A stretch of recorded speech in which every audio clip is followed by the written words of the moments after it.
In the records of the Grand Historian, written by the ancient Chinese historian Sima Qian, the Shang Dynasty is the second dynasty, following the Jia. It has a clear royal lineage, it expanded its territory, forged bronze, but ultimately fell due to the brutality of its final monarch, King Zhou. This is the Shang of official history, a conventional ancient dynasty. But in novels and folklore like the Investiture of the Gods, the Shang Dynasty is a stage where gods and demons dance together. King Zhou was debauched and cruel, his consort Daji was a national calamity, immortals descended from the heavens, and magical artifacts flew through the air. This is the Shang of legend, a world of myth steeped in fantasy. For a very long time, it was assumed that the official history was the bare-bones truth, and the legends were merely the flesh of imagination. But friends, when the archaeologist's shovel began to peel back the layers of yellow earth in Anyang, a chilling truth emerged. It was discovered that the mythological world, once thought to be pure fiction, was in fact closer to reality than the cold official histories. It turns out, the real Shang Dynasty was a dark civilization of sorcerers and warriors, steeped in mysticism and brutal force. The very plots once considered the exaggerated fabrications of a novelist are, step by step, becoming reality. It all begins with a fundamental question: who were the Shang people, and where did they come from? China's official histories state that the Shang originated in the middle and lower reaches of the Yellow River, an indigenous civilization. That sounds straightforward, doesn't it? But archaeology presents an answer filled with contradiction and taboo. In the sacrificial pits and tombs of Yingshu, the last capital of the Shang, archaeologists have found skeletal remains of various ethnic types. Even more shocking, the Shang royal tombs were almost all systematically destroyed by the succeeding Zhou dynasty, and the bones of the Shang kings are long gone. Decades ago, some Chinese archaeologists sent a small number of aristocratic remains to two top foreign institutions for DNA testing. When the results came back, everyone fell silent. One institution said the origin was North Asia, the other said West Asia.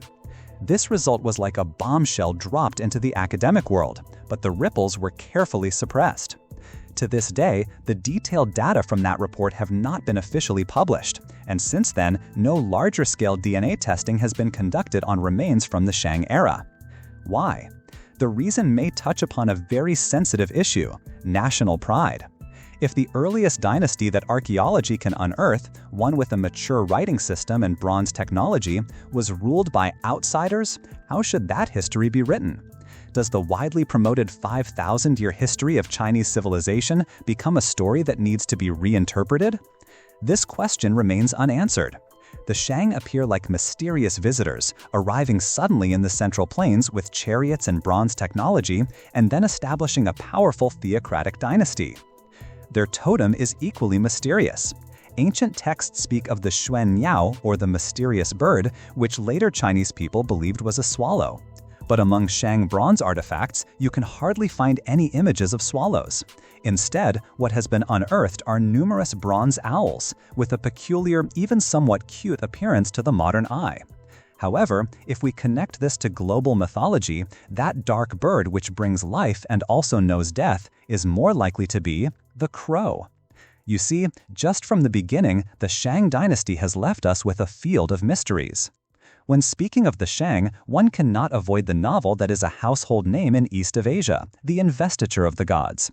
Written in the Ming Dynasty, it tells the story of the corrupt King Zhou, the chaos that engulfed the land, and the sage Jiangxia assisting King Wu of Zhou in overthrowing the Shang, culminating in the deification of various gods, immortals, and demons.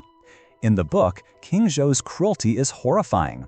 He invented the punishment of the burning pillar, where people were tied to a giant red-hot bronze column and roasted alive.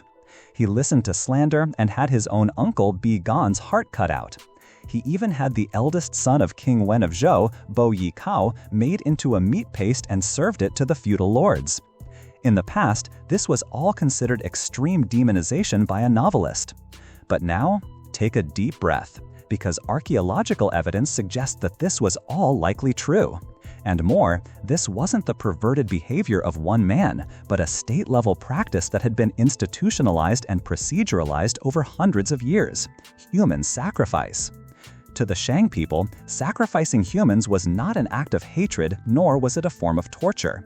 It was an incredibly sacred and solemn religious ritual, their primary way of communicating with their gods and ancestors. In their value system, there was no concept of what modern people would call benevolence and righteousness. The only morality was the worship of power. The power of the gods was infinite, so they had to be pleased with the grandest of offerings in exchange for their protection. And the victims, captives, slaves, even nobles from enemy states, were seen in their eyes as we see chickens in a fast food restaurant today. They were livestock, a kind of talking offering. Therefore, when they killed them, they felt not a shred of cruelty or guilt.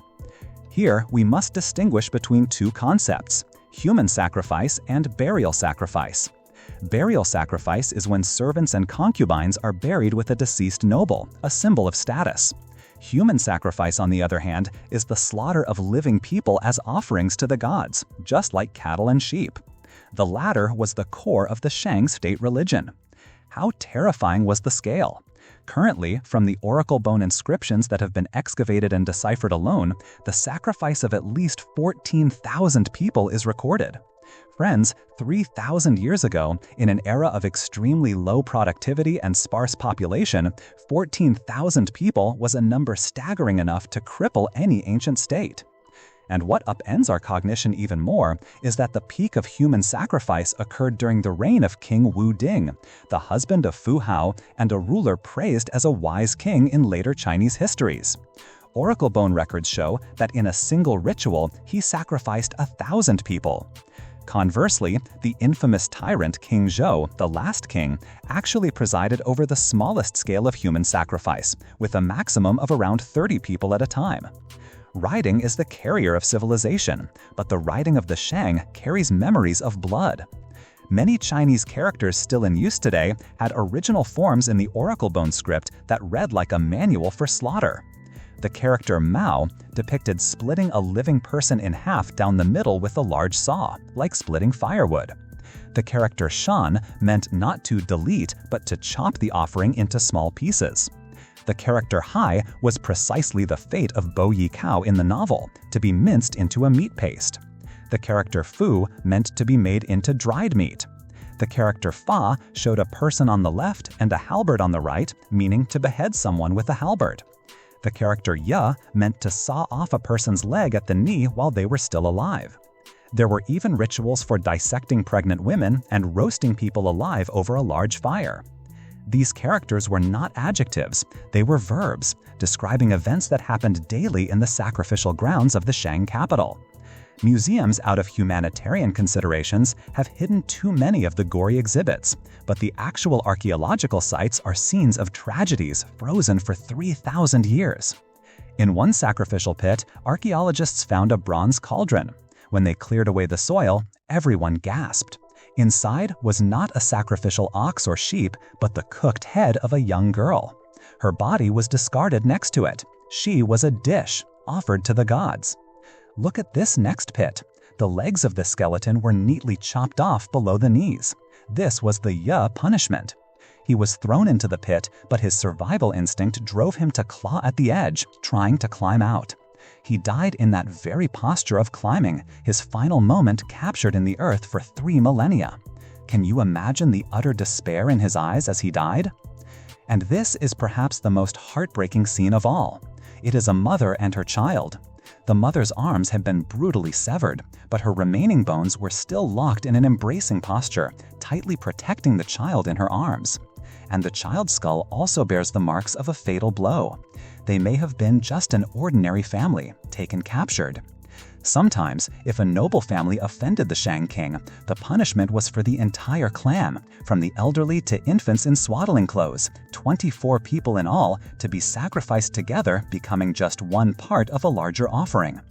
Seeing this, you might think the Shang people were just a group of savage butchers. But if we change our perspective and look from the point of view of a Shang high priest, all of this was a form of sacred cooking. Yes, you heard that right, cooking. The diverse methods of killing were like a chef exploring different culinary techniques. Splitting a body open was to display the organs. Mincing it into a paste was for easy smearing. Roasting it was to offer up a fragrant aroma. They built enormous slaughterhouses in their capital that processed both livestock and human offerings. And with that, the truth of the lake of wine and forest of meat comes into focus. It was likely not a forest of ordinary animal meat, but a scene where beside a pool filled with wine hung rows upon rows of processed human offerings, like cured meat, which from a distance would indeed look like a forest of meat. The ingredients for this feast were also graded. The higher the status of the victim, the greater the favor from the gods. Sometimes they would sacrifice their own nobles. But their favorite and most high-grade offering was the Qiang people from the northwest. In the oracle bone inscriptions, records of sacrificing 300 Qiang people at a single time are common. Behind all this madness was one core objective: to communicate with the gods. This was the Shang's state-monopolized black technology, divination. Ritual and warfare were the two most important affairs of the Shang state, and the rituals were performed to make divination more accurate. In the Shang worldview, the supreme ruler of the universe was a being called Shang Di, an entity akin to a transcendent, super-intelligent being, omniscient and omnipotent. Below Shang Di were the spirits of their various deceased ancestors. And the tool for communicating with Shang Di and their ancestors was the turtle shell, especially the giant plastrons of sea turtles from the distant southern seas. This was the super server and microchip of the Shang Dynasty. The principle of divination was this: they would drill holes into the turtle shell and then apply heat. The shell would crack unevenly due to the heat. These cracks were called bu. A sorcerer, or Zen Ren, would interpret these patterns to receive revelations from the gods. The process of interpretation was called Zan. Why use turtles? One mystical explanation is that turtles are spiritual creatures, and the longer they live, the stronger their spiritual power. When you inflict extreme pain upon their spirit by killing and burning them, the immense energy released can rip open the veil of space-time, creating a temporary channel for you to glimpse the divine will. Therefore, the larger and older the turtle, the more accurate the divination. The Shang king's reliance on divination was staggering. They would sometimes perform it 70 times a day. They divined for a toothache, for a bad dream, for going on a hunt. King Wu Ding even divined multiple times, asking if his wife Fu Hao, who died young, had been taken by one of his ancestral spirits to be his wife in the underworld. This was the world of the Shang, a world ruled by the blood of sacrifices and the cracks on a turtle shell. Under such a powerful and terrifying dynasty, a small state to the west called Zhou trembled in fear. The ruler of Zhou, King Wen or Ji Chang, had an important duty: to capture Chang people for the Shang king as offerings. And here lies a great historical irony. According to many historians, the Zhou and the Chang people were closely related kin. This means the Zhou were forced to hunt their own relatives to feed the bloody sacrificial rites of the Shang. And the great military strategist who eventually helped the Zhou overthrow the Shang, Zhang Ziya, was himself said to be a Chang. But King Wen had greater ambitions. In the ruins of his former residence, archaeologists discovered a hidden cellar containing tens of thousands of oracle bones used for practicing divination. He was secretly studying the Shang's core black technology. The story that follows aligns with the investiture of the gods. King Wen was imprisoned by the suspicious King Zhao in a place called Yoli for 7 years. During that time, he was forced to eat the meat paste made from his own son, Bo Yi Cao. In that dark prison, he had no turtle shells. He could only use yarrow stalks, performing calculations over and over again. Eventually, he transformed the Shang system of divine oracles into his own philosophical system. This was the prototype of the I Ching, or the Book of Changes. Many find the texts of the I Ching to be obscure, but if we view it as King Wen's prison notes, everything becomes clear. For instance, one line in the she-her hexagram reads, "Biting dried meat, one gets gold." What could this mean?